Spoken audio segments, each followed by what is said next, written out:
Kuduskanlah hari Tuhan dalam hidup keluarga dan lingkungan. Hari Tuhan merupakan pusat kehidupan iman Kristiani. Melalui perayaan Ekaristi dan kebersamaan dalam keluarga serta lingkungan, umat dipanggil untuk memperdalam relasi dengan Allah dan sesama. Mari kita renungkan mengapa hari Tuhan lebih penting dan bagaimana kita bisa menghidupinya dengan lebih bermakna. Untuk itu, marilah kita siapkan hati dan pikiran kita untuk mulai edisi ini dengan Tuhan. Ya Tuhan, kami datang meskipun hati gersang, karena kami bersalah semua.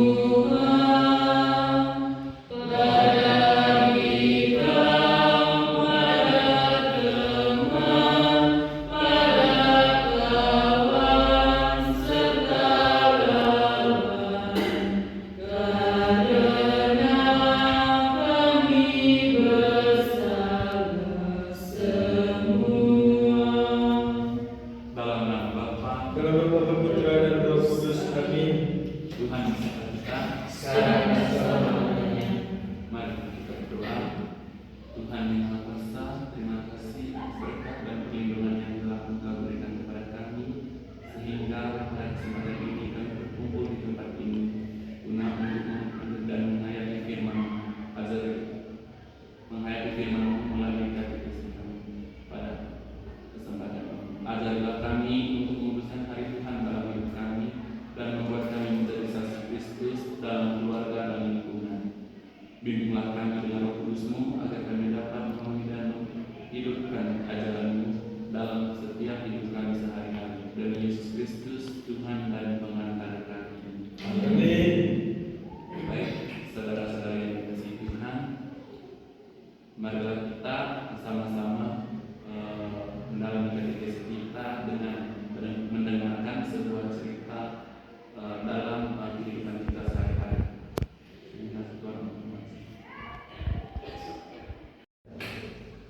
Menguduskan hari Tuhan dengan kasih dan kepedulian. Keluarga Pak Anton adalah keluarga Kristen yang taat.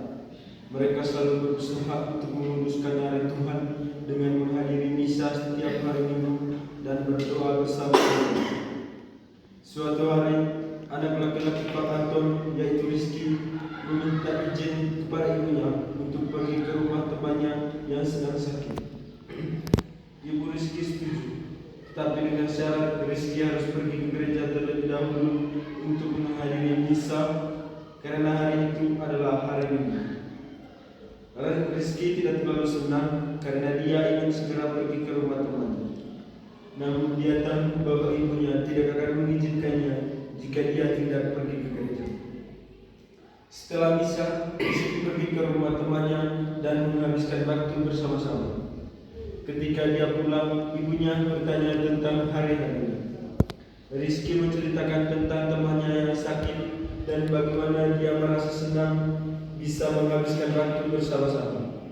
Ibunya tersenyum dan berkata, "Kamu tahu Rizky, menguduskan hari Tuhan tidak hanya berarti pergi ke gereja, tetapi juga berarti melakukan hal-hal baik untuk orang lain. Kamu telah melakukan hal yang baik hari ini dengan mengunjungi temanmu yang sakit." Rizky merasa bangga dan memahami bahwa menguduskan hari Tuhan bukan hanya tentang ritual, tetapi hidup yang penuh kasih dan kepedulian terhadap orang lain. Terima kasih. Oke, baik. Saudara-saudara Tuhan, apakah ceritanya sudah jelas? Sudah. Untuk mendalam cerita tersebut, ini ada beberapa pertanyaan. Kira-kira apa yang bisa dilakukan untuk menguduskan hari Tuhan dan bagaimana perasaan Rizky setelah menjenguk temannya?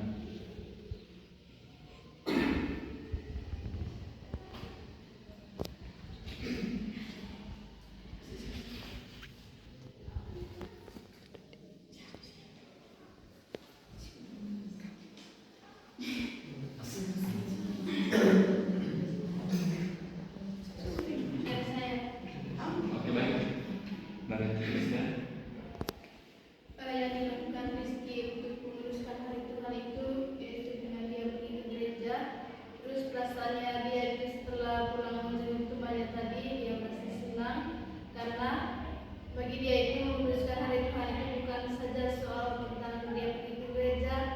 tapi juga dengan cara mengunjungi teman yang begitu dan berbuat baik begitu.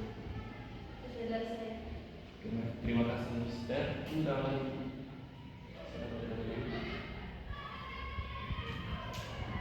Baik, kalau tidak ada, berikutnya apa pesan yang dapat kita ambil dari cerita tersebut?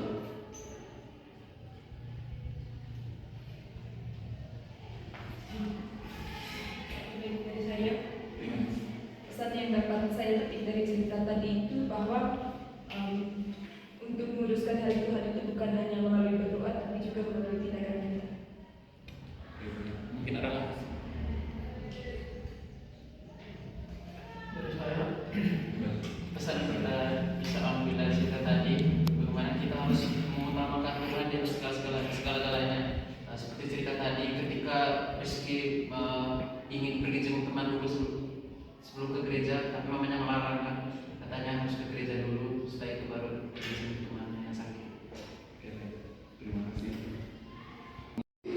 Oke, baik, saudara-saudara sekalian, mungkin ada kisah atau pengalaman yang serupa terkait dengan cerita yang sudah kita dengarkan bersama tadi. Dari saya, Saudara. baik sama pengalaman. Jadi pas masih SMA tuh pas pulang libur, pas sampai di rumah kan ada saya punya teman SD dulu, dia masuk sekitar dari SD, terus sampai SMP juga sakit-sakit. Terus hari pas pulang dari SMA, pas sampai di rumah, kami dengan teman-teman yang lain yang ini teman sahabat atas masih SD, rencana untuk pergi jenguk satu teman yang sakit dari zaman SD dulu. Terus itu hari kami rencananya itu perginya pas pulang bisa pas hari Minggu. Hanya pas kami dapat informasi paginya itu satu teman itu sakitnya tambah parah sudah. Akhirnya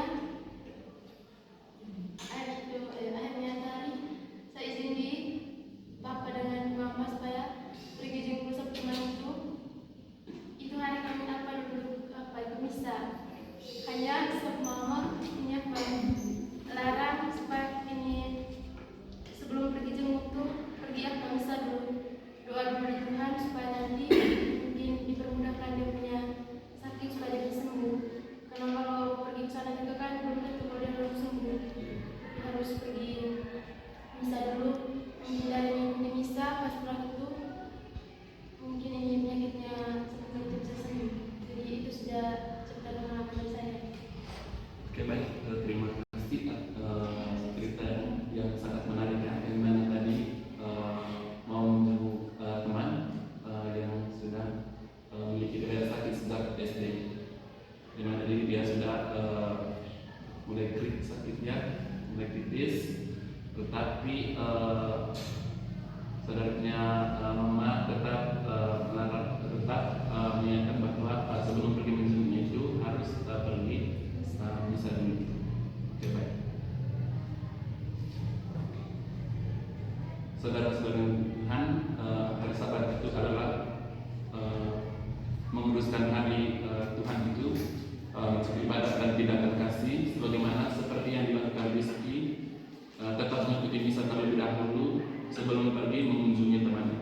Hal ini menunjukkan bahwa ibadah kepada Tuhan tetap menjadi prioritas dalam hidup beriman. Namun setelah itu ia juga melakukan tindakan kasih dengan menjenguk temannya yang sakit.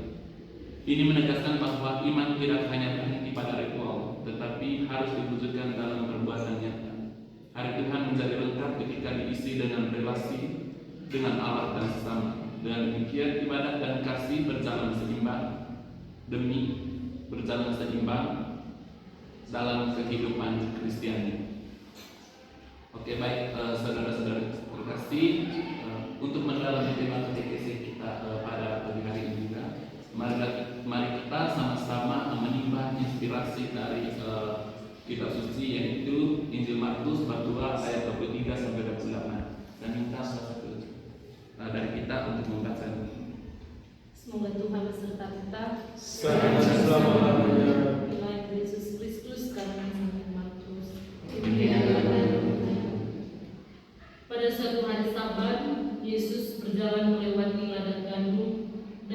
Saudara berjalan, murid-muridnya mulai mengutip penjelasannya.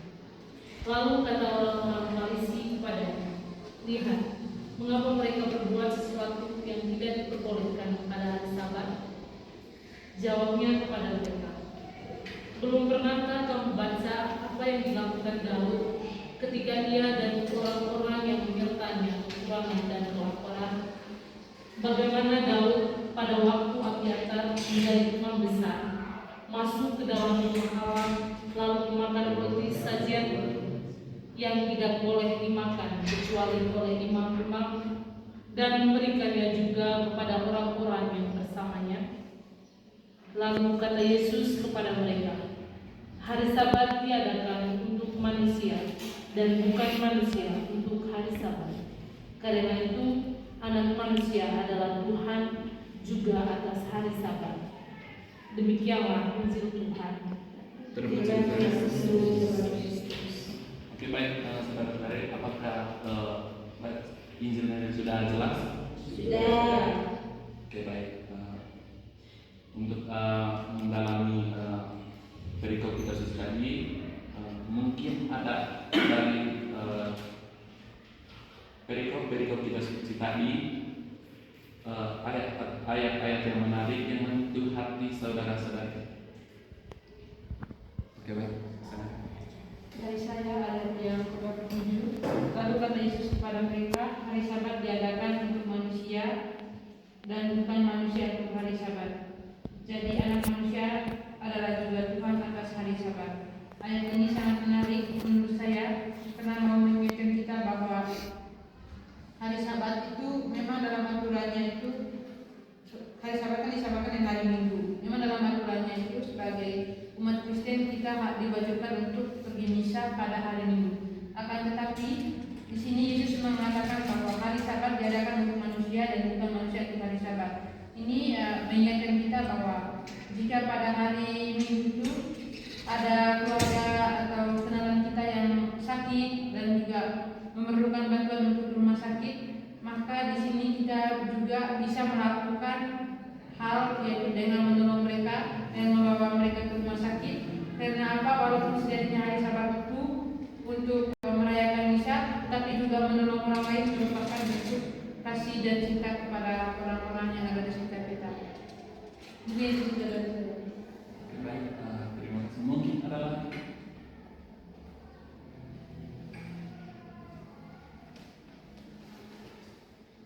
Baik, kalau tidak lagi, kira-kira apa pesan yang dapat kita petik dari perikop kita yang telah kita mendengarkan bersama tadi?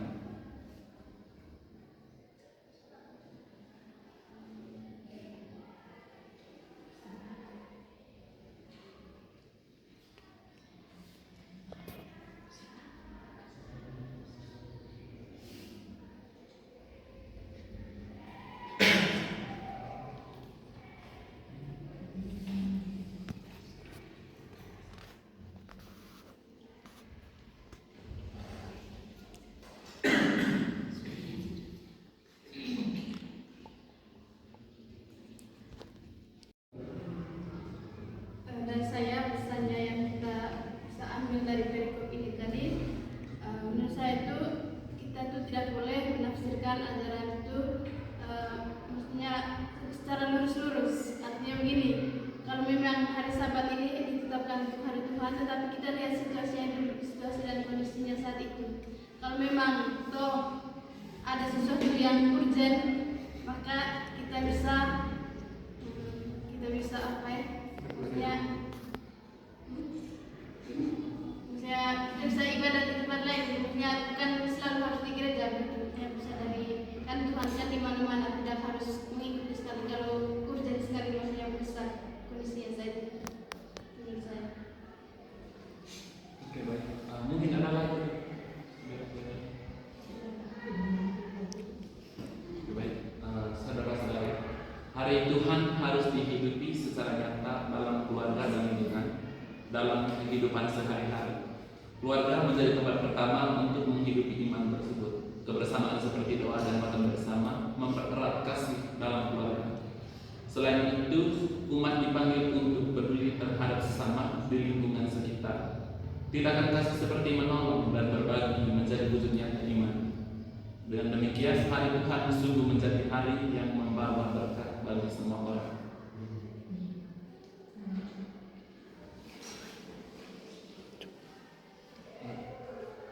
Saudara-saudara yang kasih dalam Tuhan, selanjutnya kira-kira apa aksi konkret atau tindakan nyata yang dapat kita lakukan supaya katekesi kita tidak sampai di sini saja.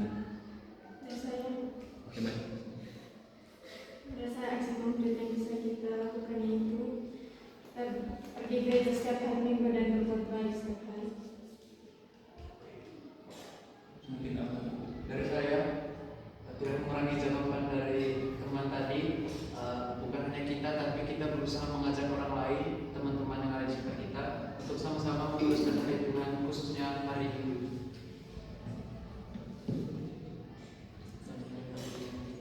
Oke, baik. Apakah aksi konkret yang telah diusul kedua saudari kita tadi setuju?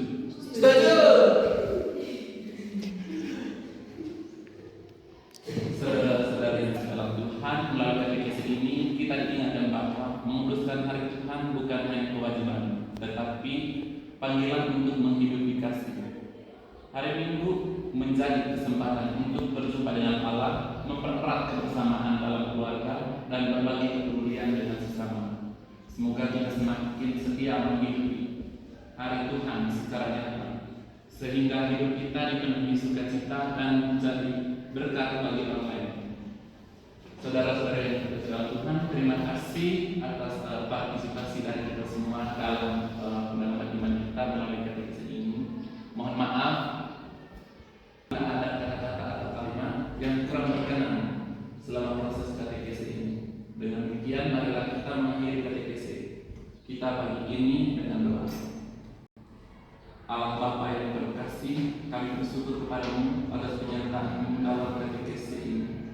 Engkau telah mengajarkan kami untuk menguruskan hari Tuhan sebagai waktu untuk berjumpa dengan-Mu, mempererat kasih dalam keluarga dan peduli kepada sesama. Teguhkanlah kami agar mampu menghidupi hari Tuhan dengan setia, bukan hanya dalam ibadat, tetapi juga dalam tindakan kasih nyata. Bantulah kami untuk menghadirkan damai, sukacita, dan kebaikan di tengah keluarga dan lingkungan kami. Semoga apa yang telah kami belajar dari katekesi ini semakin menumbuhkan iman kami, sehingga hidup kami menjadi kesaksian akan kasih-Mu. Sertailah kami dalam setiap langkah kehidupan kami, demi Kristus Tuhan dan pengantara kami. Amin.